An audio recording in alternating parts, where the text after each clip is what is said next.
வணக்கம் மக்களே, welcome back to நீற்று இன்று நாளை. இன்னைக்கு நம்ம வீடியோவில் சாதத்துக்கு பிசைஞ்சு சாப்பிட்ற மாதிரி, தோசைக்கு தொட்டுக்கிற மாதிரி கொத்தமல்லி கருவேப்பிலை போட்டு ஒரு தொக்கு பண்ண போகிறோம். இந்த தொக்கு பண்ணுறது ரொம்ப ரொம்ப ஈஸி, செம்ம டேஸ்டியாக இருக்குங்க. ட்ரை பண்ணி பார்த்துட்டு எப்படி வந்ததுங்கிறது எனக்கு மறக்காமல் சொல்லுங்கள். நம்ம சேனலுக்கு நீங்கள் ஃபர்ஸ்ட் டைமாக வரீங்கன்னா மறக்காமல் சப்ஸ்கிரைப் பண்ணுங்கள். இப்போ வாங்க வீடியோக்குள்ள போகலாம். சூடான சாதத்தில் கொஞ்சமாக நல்லெண்ணெய் இந்த தொக்கு போட்டு பிசைஞ்சு ஒரு காய் தொட்டு சாப்பிடுங்க, சூப்பராக இருக்கும். காய் பண்ண நேரம் இல்லைனா கூட நீங்கள் சிப்ஸ் தொட்டு சாப்பிடலாம். ஒரு தடவை பண்ணிவிட்டு க்ளீனான ஒரு ஜாரில் ஃப்ரிட்ஜுக்குள்ளே வச்சுக்கிட்டிங்கன்னா உங்களுக்கு ஒரு வாரம் கூட இது கெட்டு போகாமல் நல்லாயிருக்கும். தொக்கு பண்ணுறதுக்கு பெரிய கட்டல் கொத்தமல்லியை அலம்பிட்டு வேறு எடுத்துட்டு காம்போட ரெடியாக எடுத்து வச்சுருக்கேன். பொடிக்கு பார்த்தீங்கன்னா 1 டேபிள் ஸ்பூன் அளவுக்கு கடுகு, 1/4 டீஸ்பூன் அளவுக்கு வெந்தயம், 1/2 டீஸ்பூன் ஜீரகம், 1/2 டீஸ்பூன் மல்லி விதை சேர்த்துட்டு நல்லா வறுத்துக்கு போகிறோம். வெந்தயத்தோட கலர் பார்த்தீங்கன்னா லைட் ப்ரௌனாக மாறணும். கடுகு படப்படன்னு வெடிச்சு வரணும். வெந்தயம் ஓவராக நீங்கள் ரோஸ்ட் பண்ணிட்டீங்கன்னா கசக்க ஆரம்பிச்சிடும். கடுகு படப்படன் பொரிய ஆரம்பிக்கும் போது இது தனியாக ஒரு பவுலில் மாற்றி எடுத்து வச்சுடுங்க. வறுத்து இந்த சாமான்லாம் நல்லா ஆறட்டும். ஆறினா தான் நம்மளால் அரைக்க முடியும். இப்போ இதே கடாயிலே 1/2 டீஸ்பூன் அளவுக்கு நான் எண்ணெய் சேர்த்துக்கிறேங்க. இந்த எண்ணெயில் 6 காஞ்ச மிளகாயை நான் வறுத்துக்க போகிறேன். 3 நார்மல் காரமாக இருக்கிற மிளகாய், 3 கலருக்காக பேடிகை சில்லி யூஸ் பண்ணியிருக்கேன். நீங்கள் பேடிகை இல்லைன்னா காஷ்மீரி யூஸ் பண்ணிக்கோங்க. இல்லைன்னா நல்ல காரசாரமாக வேணுன்னா நார்மல் கார மிளகாவே நீங்கள் யூஸ் பண்ணிக்கலாம். பொற நார வரைக்கும் வறுத்துக்கோங்க. வறுபட்டதுக்கு அப்புறம் மிளகாயை அதே கடுகு பவுல்லே எடுத்து வச்சுக்கலாம். இப்போ பாக்கி இருக்கிற எண்ணெயில ஒரு கைப்பிடி அளவுக்கு தாராளமாக கருவேப்பிலை சேர்த்துட்டு அதுவுமே கொஞ்சம் பொற நார வரைக்கும் நம்ம வறுத்துக்கலாம். கருவேப்பிலை நல்லா வறுக்கும் போது பச்சை வாசனை நம்மளுக்கு போயிடும்.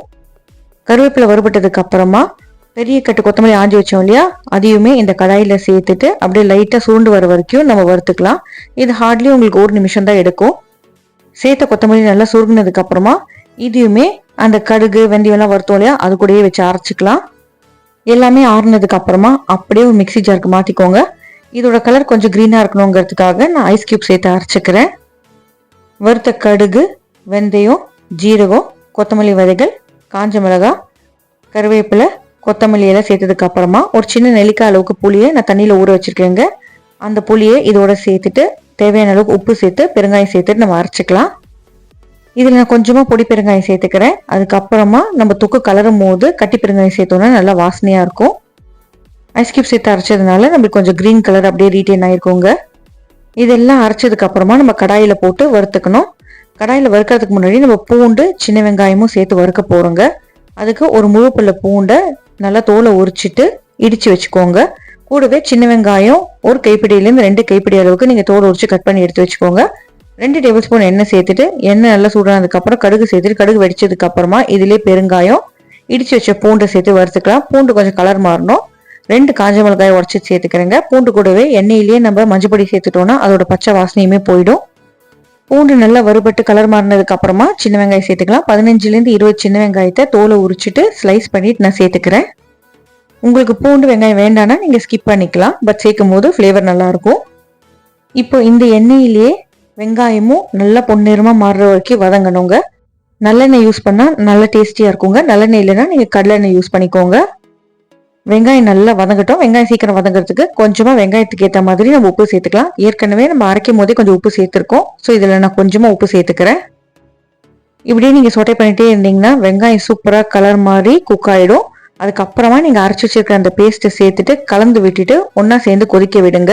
நம்ம சேர்த்துருக்கிறது எல்லாம் இந்த வெங்காயம் பூண்டோட பிளெண்ட் ஆகி உங்களுக்கு கடாயை விட்டு தானாக அப்படி பிரிஞ்சு வரணும், ஒட்டாமல். அந்த ஸ்டேஜ் வர வரைக்கும் நம்ம வதக்கிக்க போகிறோம். நல்லா சுருளை பந்து மாதிரி வரணும். எண்ணெய் பார்த்தீங்கன்னா சைடில் பிரிஞ்சு வரும்.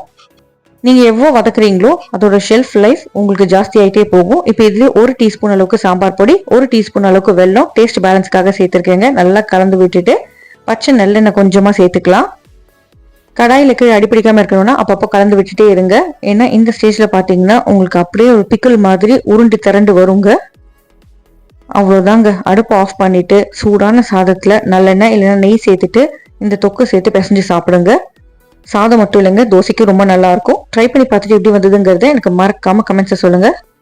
இந்த வீடியோ உங்களுக்கு பிடிச்சிருக்கும்னு நினைக்கிறேன். நம்ம சேனலுக்கு நீங்கள் ஃபர்ஸ்ட் டைமாக வரீங்கன்னா லைக் பண்ணுங்கள், ஷேர் பண்ணுங்கள், சப்ஸ்கிரைப் பண்ணுங்கள். இன்னும் நல்ல ரெசிபியோட உங்களை சீக்கிரமே சந்திக்கிறேன். Until then, take care. Bye bye. Have a great day. Thanks for watching.